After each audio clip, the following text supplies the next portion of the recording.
Estados Unidos de América, la nación más poderosa del planeta, la democracia que ha resistido guerras mundiales, crisis económicas devastadoras y divisiones políticas que amenazaron con fracturarla desde sus cimientos. Pero hoy, en este octubre del 2025, enfrenta algo que nunca imaginó posible. Un presidente atrincherado en la Casa Blanca mientras su propio Congreso vota para destituirlo. Un gobierno federal cerrado por casi un mes. Más de 10 millones de ciudadanos exigiendo su remoción. Y las calles de Washington ardiendo con la furia de un pueblo traicionado. Esto no es una película, esto no es ficción política, esto es real. Y está sucediendo ahora mismo, 1 de octubre del 2025. Mientras millones de estadounidenses se preparaban para un nuevo mes, el gobierno federal de los Estados Unidos cerraba sus puertas. No por un desastre natural, no por una amenaza externa, sino por una crisis política fabricada desde dentro. Un shutdown que, casi 30 días después, se ha convertido en la parálisis gubernamental más larga y destructiva de la historia moderna americana. Más de 1 millón de funcionarios públicos despertaron esa mañana sin saber cuándo volverían a cobrar sus sueldos. Empleados federales que dedicaron sus vidas al servicio público, ahora abandonados por el mismo gobierno que juraron servir. Pero esto va mucho más allá de cheques de pago retrasados. Estamos hablando del colapso de servicios esenciales. El procesamiento de seguros de salud, paralizado. Las renovaciones de políticas federales, detenidas. FEMA, la agencia encargada de responder a desastres naturales, operando al mínimo mientras la temporada de huracanes amenaza las costas. ¿Y la razón oficial de este caos? Según Trump y el presidente de la Cámara, Mike Johnson, los demócratas tienen la culpa porque supuestamente quieren destinar fondos a la atención médica de inmigrantes indocumentados. Es una mentira, una narrativa diseñada para desviar la atención del verdadero problema. Un presidente que está usando el bienestar de millones de estadounidenses como moneda de cambio en sus juegos políticos. Los números no mienten. Este shutdown está costando $1,000 millones semanales en pérdidas económicas. Las solicitudes de desempleo han disparado un 20%. La inflación se acelera. Y analistas del Departamento de Trabajo advierten que si esto continúa, podríamos ver una contracción del 0,5 punto porcentual en el PIB trimestral. 0,5 punto no suena a mucho, ¿verdad? Pero traduzcámoslo. Estamos hablando de cientos de miles de empleos perdidos, de familias hundidas en la pobreza, de pequeños negocios cerrando sus puertas para siempre. Y mientras Washington se paraliza, hay un sector que sangra más que nadie. Las industrias que dependen de mano de obra migrante. Agricultura, construcción, manufactura, hostelería. Todas enfrentan una escasez crítica mientras las redadas de ICE arrasan comunidades enteras. En Chicago, dueños de restaurantes y fábricas han perdido millones en producción. En California, los cultivos se pudren en los campos porque no hay manos para cosecharlos. La ironía es cruel. Un presidente que prometió hacer grande a América está presidiendo su desmantelamiento económico. Pero el pueblo estadounidense no es un pueblo que se arrodilla fácilmente. Y cuando el gobierno falla, cuando los poderosos traicionan la confianza pública, los ciudadanos toman las calles. Washington, D.C., Pennsylvania Avenue. El corazón simbólico del poder estadounidense, bloqueado. Completamente bloqueado por miles de empleados federales furiosos que exigen lo que es suyo por derecho, sus salarios atrasados. El grito resuena como un trueno. Sin pago, sin gobierno. 4 palabras que resumen la fractura entre el poder y el pueblo. 4 palabras que se han convertido en el himno de esta resistencia. Pero Washington es solo el epicentro. La onda expansiva se siente en todo el país. Chicago, Nueva York, Los Ángeles, San Francisco, Seattle, Miami.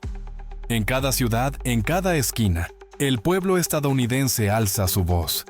En Nueva York, videos virales capturan el momento exacto en que agentes federales lanzan gas lacrimógeno contra manifestantes pacíficos. Hombres, mujeres, niños corriendo entre el humo, cubriendo sus rostros, pero sin retroceder. Porque esta pelea no es solo por un cheque de pago, es por algo mucho más fundamental. ¿Qué es la primera enmienda? Para quienes no están familiarizados con la Constitución estadounidense, es la garantía sagrada que protege la libertad de expresión, la libertad de prensa, el derecho a protestar, el derecho a criticar al gobierno sin miedo a represalias. Es el pilar que sostiene toda la democracia americana, y Trump está intentando demolerlo. Escúchenlo de nuevo. ¿Qué importa la Constitución? Esa pregunta debería helar la sangre de cualquier persona que valore la libertad. En San Francisco, trabajadores sin sueldo han erigido barricadas, no contra invasores extranjeros, sino contra su propio gobierno. Denuncian despidos masivos, intimidación, el uso del poder estatal para silenciar la disidencia. ¿Pueden sentirlo? ¿Pueden sentir la rabia, la frustración, el miedo? Porque este no es un problema abstracto de política.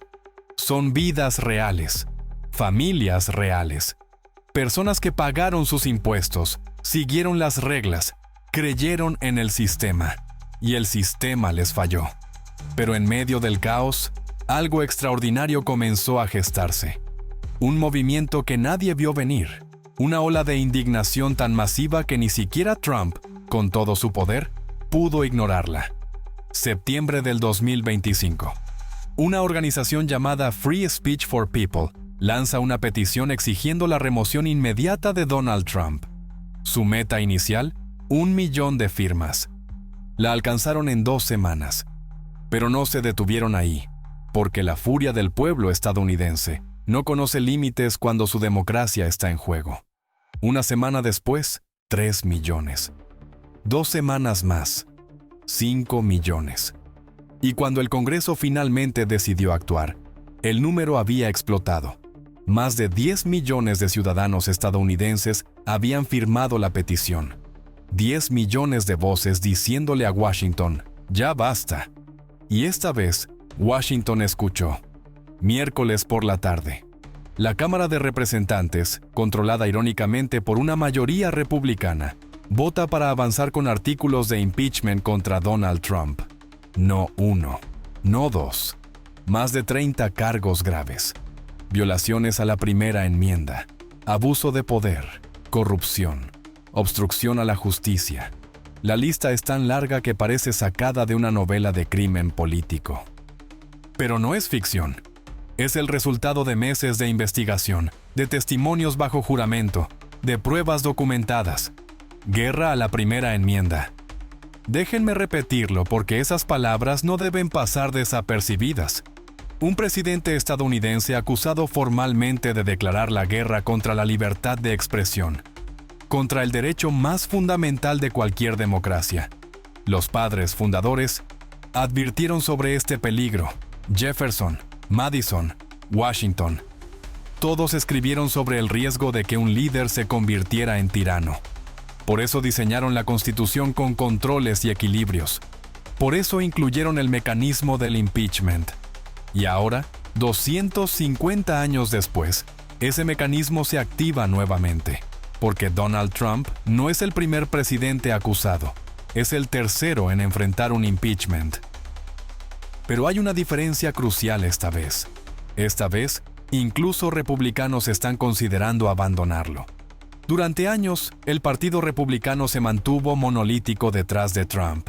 Ignoraron sus escándalos, justificaron sus mentiras, defendieron lo indefendible, porque Trump representaba votos, representaba poder, representaba dinero. Pero hay un límite para todo, y Trump finalmente lo cruzó. Senador Mitt Romney de Utah, senadora Lisa Murkowski de Alaska. 2 republicanos que rompieron filas públicamente. 2 voces que se atrevieron a decir lo que muchos otros solo susurran en privado. Sabotaje, una palabra fuerte, una acusación devastadora, pero respaldada por los hechos. Porque mientras Trump juega sus juegos políticos, la economía estadounidense se desangra. Y los senadores republicanos de estados competitivos saben que sus carreras políticas penden de un hilo. La aprobación de Trump ha caído al 35%, el nivel más bajo de su presidencia. Incluso entre republicanos, su apoyo se erosiona. 30% de votantes republicanos ahora dicen que considerarían votar por un demócrata en las elecciones de medio término del 2026. 30%. Eso no es una grieta, es un terremoto político. Y hay más. Fuentes dentro del Capitolio reportan que varios senadores republicanos moderados han comenzado negociaciones secretas con demócratas. El objetivo: un acuerdo bipartidista para terminar el shutdown y posiblemente, considerar la remoción de Trump. Piénsenlo. Republicanos negociando con demócratas para destituir a su propio presidente. Hace 6 meses, eso habría sido impensable. Hoy, es la conversación más importante que ocurre en Washington. ¿Por qué este cambio? ¿Qué sucedió? Simple. El miedo. No miedo a Trump. Miedo a los votantes. Porque los republicanos ven las encuestas, ven las protestas, ven la ola demócrata formándose en el horizonte y saben que si no actúan, las elecciones del 2026 serán una masacre. Así que ahora calculan. ¿Qué es más peligroso políticamente? ¿Defender a Trump y arriesgar sus escaños? ¿O abandonarlo y enfrentar la ira de su base más radical? Es el dilema político más complejo que han enfrentado en décadas. Y el reloj corre. Pero volvamos a lo fundamental. Porque en medio de todo este caos político, hay una pregunta que debe responderse. ¿Realmente Trump cometió crímenes que justifican su destitución? La respuesta corta es sí, y la evidencia es aplastante. Un juez federal de Nueva York ha invocado explícitamente el artículo 2, sección 4 de la Constitución. Para quienes no conocen el texto, déjenme leerlo. El presidente, el vicepresidente y todos los funcionarios civiles de los Estados Unidos serán destituidos del cargo por impeachment y convicción de traición, soborno u otros crímenes graves. Traición, soborno, crímenes graves. No son palabras que se usen a la ligera, y este juez no las usó a la ligera, porque las pruebas que ha revisado son contundentes. Abuso de poder. Trump presionó a fiscales federales para que abandonaran investigaciones contra sus aliados políticos. Hay grabaciones, hay correos electrónicos, hay testimonios bajo juramento. Obstrucción a la justicia. Cuando los fiscales se negaron, Trump intentó despedirlos. Cuando el Congreso investigó, Trump ordenó a sus subordinados ignorar citaciones. Hay un patrón claro de obstrucción sistemática. Espionaje ilegal.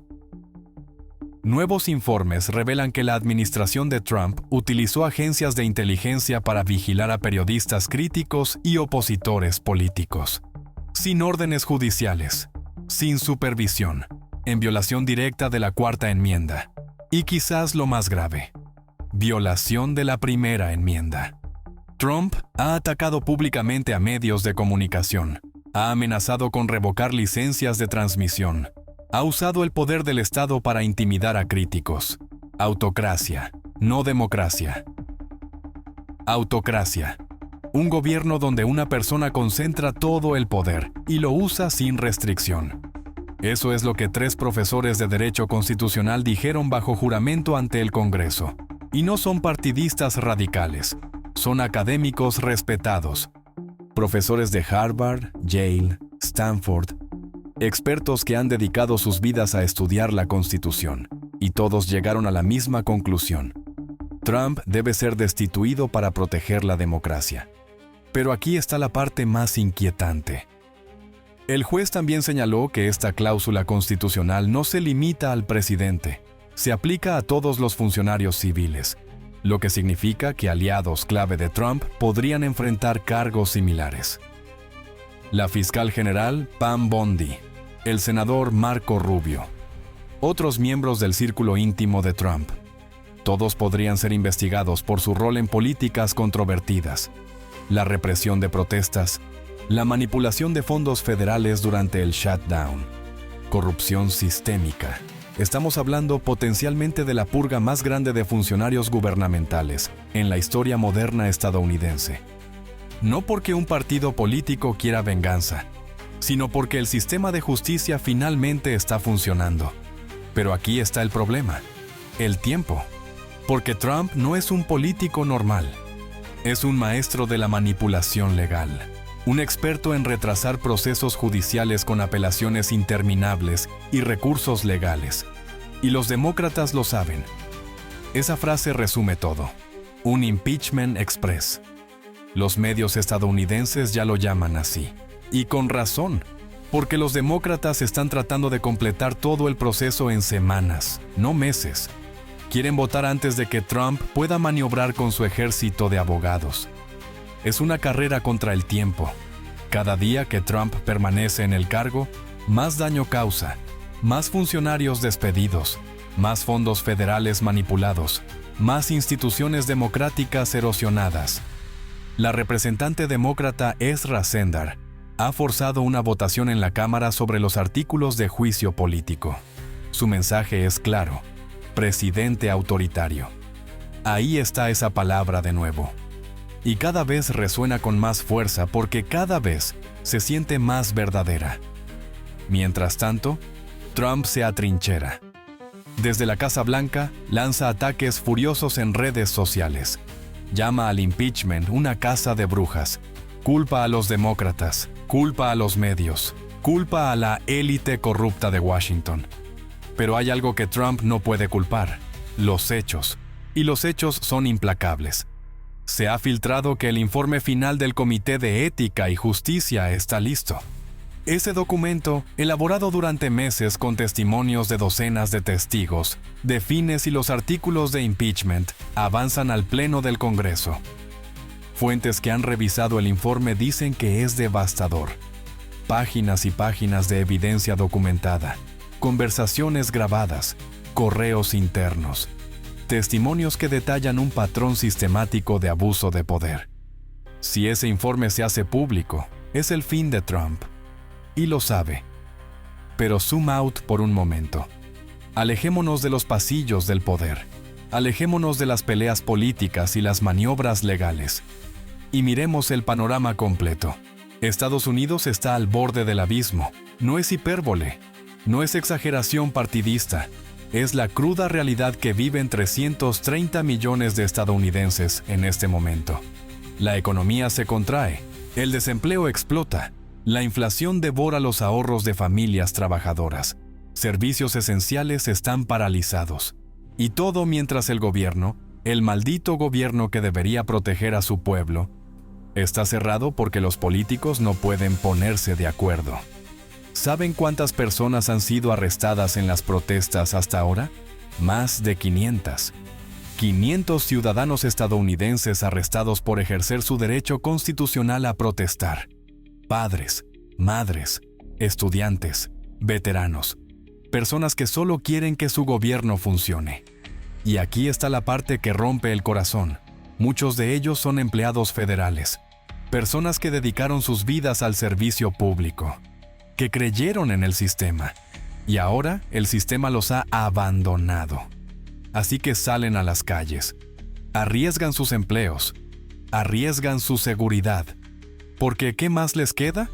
Es una tragedia nacional, un colapso de confianza entre el gobierno y el pueblo tan profundo que podría tomar generaciones repararlo. Y las elecciones de medio término del 2026 se perfilan como el juicio final. Las encuestas son brutales para los republicanos.